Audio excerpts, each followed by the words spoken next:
Hi friends, come on in, the weather's fine. Welcome to Nutmeg Sports. It's a Wednesday edition here on the HAN Network. I'm Rob Adams. Donald Eng off editing the Monroe Courier as always.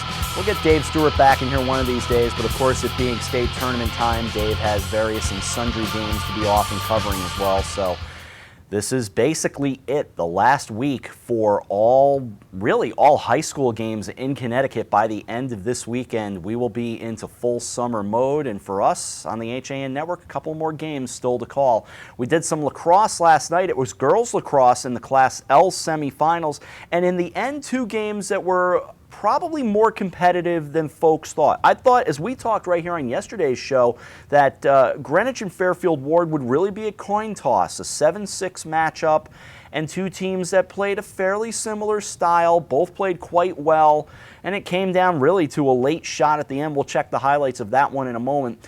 In the other game, the thinking was that it was Darienne's night. In fact, I saw a tweet during the night saying, yes, there's another team playing, and we understand that. As you're telling the narrative of a game like that, there's one team that is a prohibitive favorite, and there was no question Darien was the favorite going into that game against the Wilton Warriors.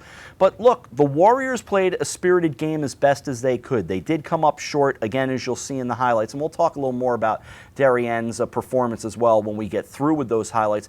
But the story was, in reality, could Wilton pull off the upset? Doesn't mean the other team isn't there. It's just kind of the way the story gets painted.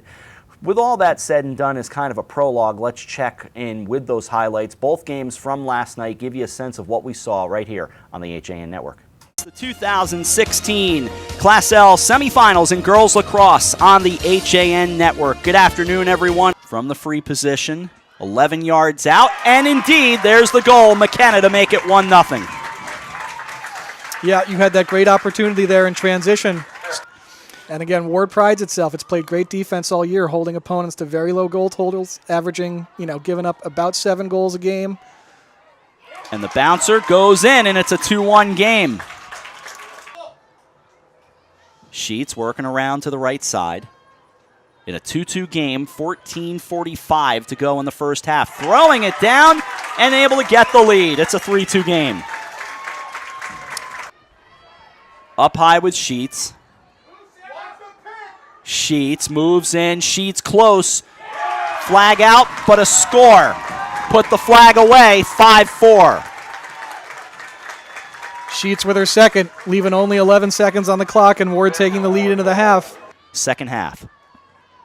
Along to the near side, here's McKenna. Oh, McKenna had a lane, but Greenwich able to close the door, and a little tip pass thrown in. It's Sheets to make it a 6-4 game. Moving along, coming to the near hash. Good look to get in close. That's an easy goal. Sheets, an outstanding move. It's a 7-4 game. Blows in a good position. 2-goal game. Blows the approach. Blows the goal. It's a 1-goal game. Back to 7-6. And it's scooped up and taken by the Mustangs. Might not need that timeout. Quick move down low, score! And that, it's the first time it's happened in the game, but you've kind of felt it coming that this faceoff was going to rear its ugly head for Greenwich eventually. Pass off the free position there is the right play. She didn't have much angle. There wasn't a great look at goal. But here's a great look at goal and a big goal. Sheets, 11-9.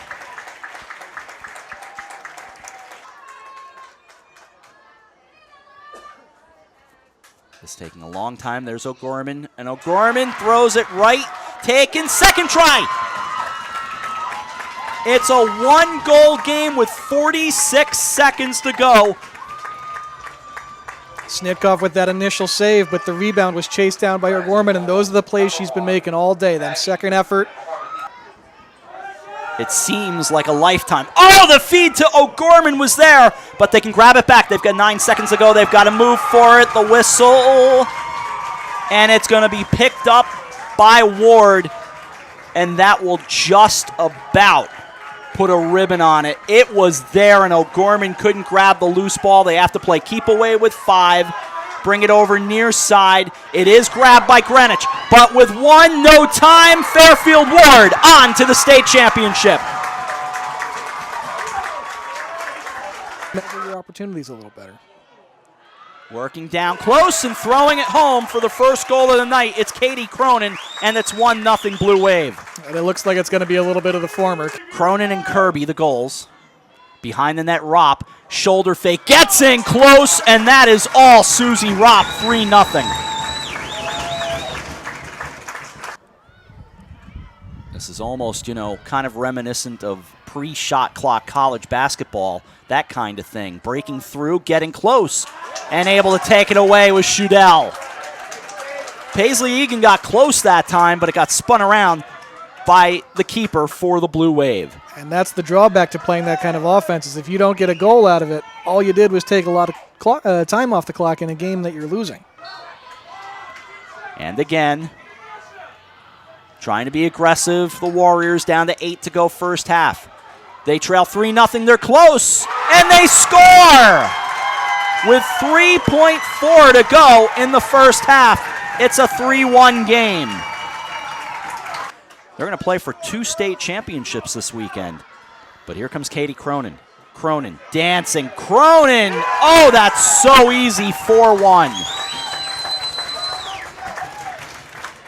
Out to Duffy. Make it Egan, I beg your pardon. Egan fighting, Shudell, and it goes in. That got past Shudell. Got around her. Kirby there as well, trying to cause some havoc. She gets in close, went for the shot, and unable to score. It's corralled by Shudell.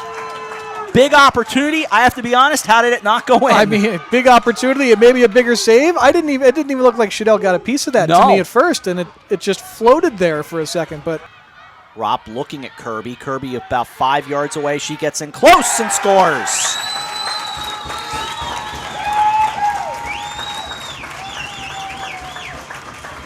Initially, Wilton ball. And it's Egan. Egan trying to take control here. Egan getting close. Egan the shot. Got it. 7-5. And spectacular job of letting the game decide the game and not. Here they come, and they score. 2:17 to go. That could be a backbreaker right there. It's 8-5. Playing to the whistle are the Darien fans. And able to score are the Warriors. Don't turn it off just yet. It's 8-6. 1 timeout remaining for the Warriors. The Warriors have it with Egan. Egan almost running through defenders, trying to make it 8-7, but the little flip didn't get a great shot off, and Shudell made probably her easiest save of the night. And the Darien Blue Wave will play Saturday for the Class L Championship. They win this game by a final score of 8. And there you have it. So Fairfield Ward and Darien for the championship on Saturday. Look, I thought Wilton gave Darien a game. I'm still not convinced Darien played their best lacrosse. I don't know what the team would tell you themselves, but I didn't think that was their best performance. When they had it going, as you saw, at the one point during the game, it looked absolutely outstanding. In fact, I got to look back at my scorecard, so forgive me here for a moment, just to remind me that Katie Cronin, for instance, she had that one play where she took a face-off. In fact, it was the very beginning of the second half, took it and just darted down the field, goal, and it took all of 13 seconds to get that goal. That was a different Darien team than what I saw earlier in the game and at other times during the game. Give Wilton credit for taking advantage. But for Darien, you know they're going to have to play a better game on Saturday to knock off Fairfield Ward. Darien has been the definitive #1 team all year, and Ward is feisty. They'll want to cause some havoc there. Later tonight, we have boys lacrosse here on the HAN Network. We have New Milford and Daniel Hand in the Class M game, first of all. That's at 5 o'clock, and then at 7 o'clock, we will have Ridgefield taking on the very same Darien Blue Wave, and that'll be an interesting game as well. In fact, we'll have a couple of guys coming on. Maybe one of them can talk to us about that very topic. As we take a break here on Nutmeg Sports, we'll bring a couple of guests on right after this on the HAN Network.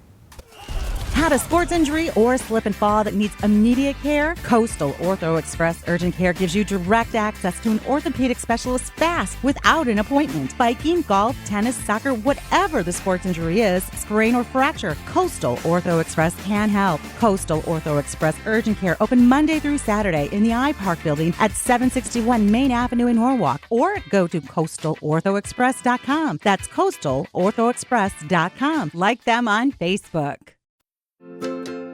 It's time to come back to hometown banking, where people are taken into account, not just balances, where community comes first, a place where there's more than one kind of interest, where automation will never replace consideration, where they not only know your name, they know your dog's name too. It's time to expect more. It's time to bank well. Bank smart. Bank local. Bank well. For more than 50 years, Triple S has been Fairfield County's expert service for carpet, upholstery, and drapery cleaning. We provide the best in repairs and in-depth restoration, understanding fabrics and how to properly clean and restore them. Our staff will come to your home to clean your wall-to-wall carpet to perfection. We can also pick up your fine carpets and bring them to our facilities. With locations in Norwalk, Stamford, and Stratford, Triple S will get the job done fast, big or small. At Triple S, you can count on our people as well as our cleaning. Find us at triplesclean.com or 203-847-8000. Do you need help reaching or maintaining your fitness goals? For over 20 years, Mike Pernice has tailored his time and expertise to clients on both coasts whose schedules demand flexibility and accountability. Mike is a certified lifestyle manager and has been called upon to help his clients eliminate negative behaviors such as coping with stress, improving their time management, setting realistic life goals, and cutting down compulsive behavior. If you're ready to start working toward a more energetic, productive, and healthier you, call Mike Pernice. I'm Kate Chaplinsky. Join us for Coffee Break, weekdays at 11 to get the latest Connecticut news, weather, high school sports, and more. News doesn't get any more local than on Coffee Break on the HAN Network. Back with you on a hump day, Nutmeg Sports. Weather getting a little dicey looking outside. Roads a little wet right now, so rain coming through at this point. Hopefully not the bad storms. We were talking about it off the air before the show today. Quick weather note for you. I was seeing some really crazy winds down towards, say, Homedale, New Jersey. Some of the media outlets reporting that. But here, at least, per Eric Gendron, who kind of took a look at the radar, looks like we're going to survive at least the heavier parts of these storms, and they should be out of the way pretty soon. So fingers crossed for Lacrosse later on. We are okay. We welcome in a couple of guests now who have been hanging out over at the Ridgefield Press and maybe causing some trouble over there, or someone's been causing trouble for them. Stephen Klaus and AJ Fabry. Gentlemen, how you doing? Good to see you. Good to see you. Good to be here, Rob. Good to be here with you as well. Thanks for coming out today. How have things been at the press? Stephen, you've been doing it a lot longer. You've been around the press for a while. Yeah, so I started working with the press last summer. I kind of contacted Tim, and I started as a correspondent. You know, I covered some games at the end of last year, and then I did some features over the summer, and then I started covering the football team in the fall, covered boys basketball in the winter, and I've been doing lacrosse. And me and AJ have been doing some intern work the last couple months. How's it been being an intern at the press? Pretty great. Ridgefield High School gives us this opportunity to, kind of go out on our own and, study what we think we will pursue, after high school. And I thought, I spoke to Stephen about it one day, and, I knew he had been working there, and, he gave me the opportunity. And I talked to Tim Murphy over at the Ridgefield Press, and he said, we're all on board. So, I've been enjoying it thus far, and this is, the last couple days coming down the home stretch, but it's been a great experience for me thus far. Now, for you, what specifically have you done there for Murph or for anyone at the press? Well, we've been covering a lot of the sports teams. I personally have covered the boys volleyball team at Ridgefield. They made it to the FCX championship. Unfortunately, they lost to Darien, but I covered that. I wrote a couple recaps on them. I'm also covering them in the state tournament.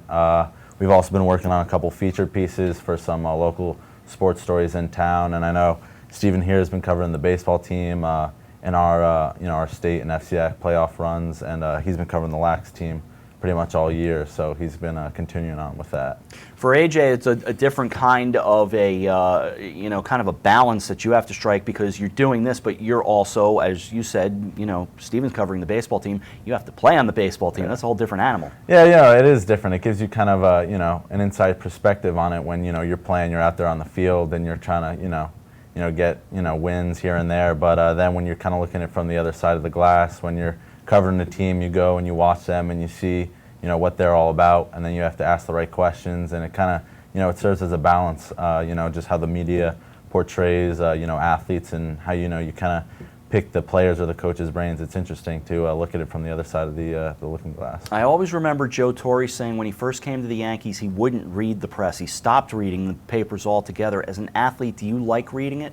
I think in high school it is pretty neat to get some, when you see your name in the paper, you see a picture in the paper or on Twitter or anything, it's pretty neat to get that recognition. But I think you look at all the the great athletes you look up to, I think they kind of have that same mentality. They don't really care what people are saying on ESPN or Sports Center about them. Derek Jeter, he's one of my favorite athletes, and I feel like he was always kind of kept an even keel with the media, and he just had to do what he had to do on the field, and kind of let the rest of that stuff in the media take care of itself. What got you involved in wanting to do writing, Steven? Well, I've always been a huge sports guy. I never played at the varsity level, but I still wanted to be involved, and I've always been a writer. When I was a little kid, my favorite subject in school was writing. I think I have a way with my words, and I think that's my strength. So I wanted to combine my passion and my strength. It's what my father always told me to do, so that's what I tried to do. Got involved last summer. I just kind of took a shot at it, and panning out, so kept going. Well, I told you off the air before, back before coffee break, I've used some of your stuff in some of the stories that we write here on Coffee Break on the broadcast side, and your writing has been quite good. This industry needs good writers, and it's good to see a guy like yourself developing it. Do you want to keep that skill going as you move forward? Yeah, absolutely. I'm going to Penn State next year, and Penn State has the Daily Collegian, which is one of the most notable college publications in the nation. So I definitely want to keep it going in that respect. I'm not sure if I will major in print journalism, but it's a skill I want to continue to hone in.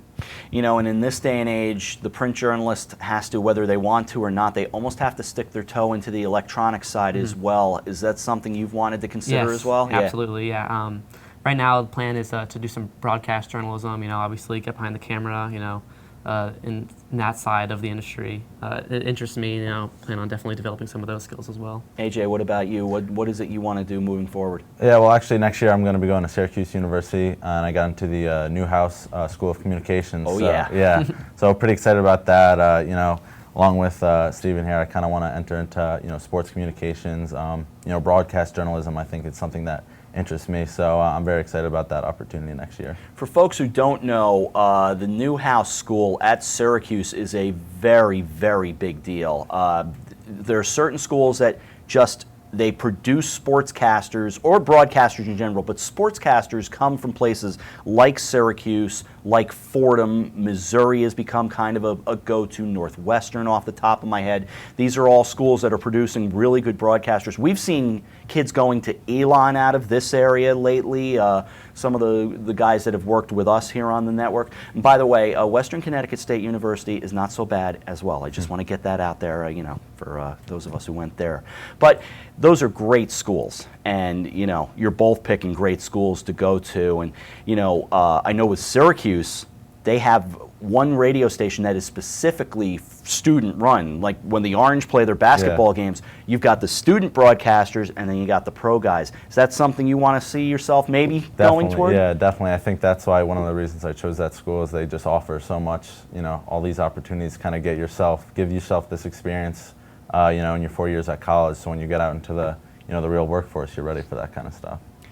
What got you interested in being, electronic? What got you interested in being a broadcaster? And who are the people you kind of glance at? Who are the people you like? Well, I think, every morning I wake up and I watch Sports Center, and you kind of see those guys and, the men and women on there who just kind of, you can tell they have a passion for not only sports, but kind of broadcasting. And, they just look like they're having such a great time doing what they love. And I watch Sports Center, and I think I could do that. And, I've loved sports all my life. And, in this day and age with this, technology kind of progressing, each and every day. I think you have to you know, trend yourself, and you know, I think that's it's all part of the game, is kind of getting with the day and the age, and technology is kind of huge in that factor. So I think that's what kind of led me to you know, the technological. So you see yourself doing more of reporting versus play-by-play, or game reporting? Where do you see yourself? You know, I really, you know, I don't think I have any preference right now. I think I'm kind of new to this, but you know, working at the Ridgefield Press, kind of getting my feet wet a little bit, and hopefully, you know, my future endeavors, I'll you know, take liking, you know, wherever I hope to excel. Stephen, for you, were there any particular writers that, you know, you've kind of looked at and kind of modeled, maybe not modeled yourself after, but certainly people you looked at and said they're good?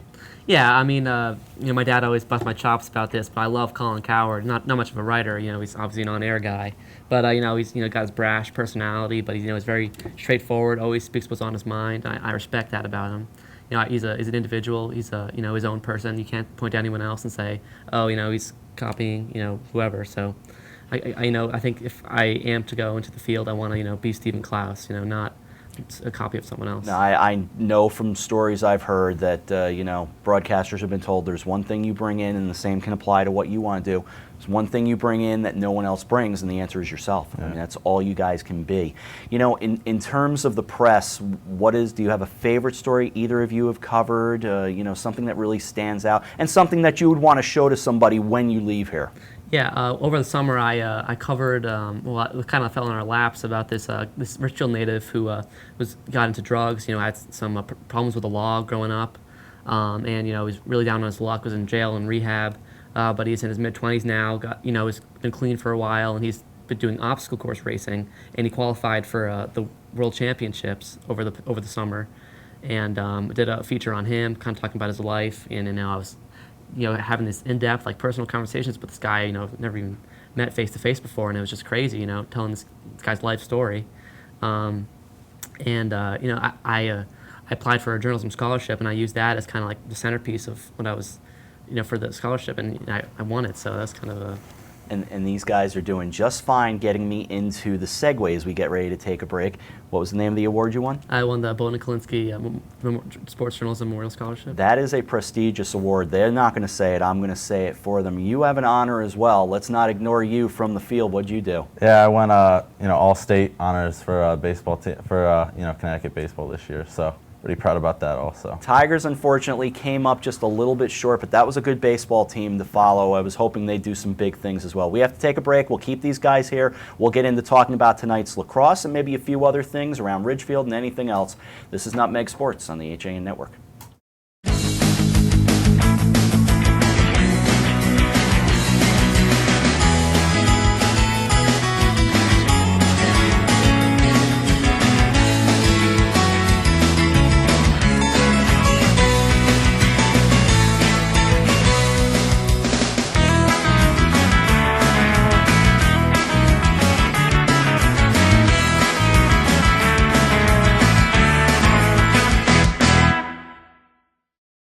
Alberto Londano Professional Painting, Wallpapering, and Carpentry has been serving Fairfield County for over 20 years. Based in Norwalk, Alberto takes pride in his work by offering you only the best quality service and products. Call Alberto today to get a free estimate and be one step closer to a new and exciting home makeover. 203-866-9635. A Better View Window Cleaning Plus has been cleaning glass all over Connecticut for over 20 years. They also specialize in cleaning chandeliers, mirrors, skylights, tiles, and will power wash anything that needs cleaning.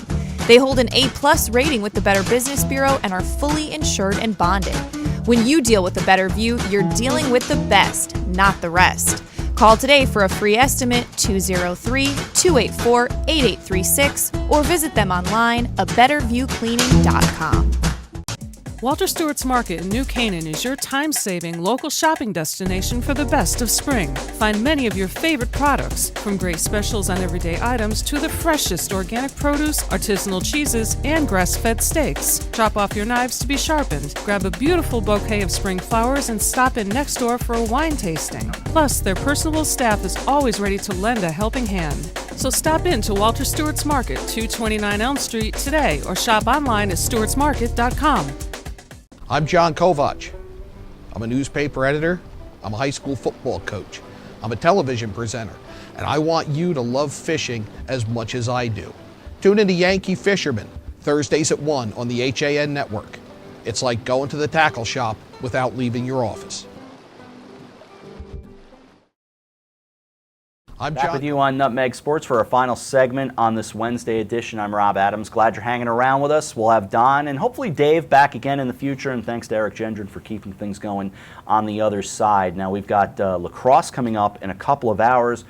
Regardless of weather, so long as we don't see thunder and lightning during the games, they're going to go ahead and play them. I know they had some thunder and lightning problems in Southington last night that really kind of backed up the lacrosse games up there, including the St. Joe's Somers game, but we'll have these games later on. One of them being Ridgefield taking on Darien, and the reality is Darien is the number 2 team in the country. Ridgefield can hang with them. They're not a bad team at all. They're a very good team. We've seen Ridgefield several times.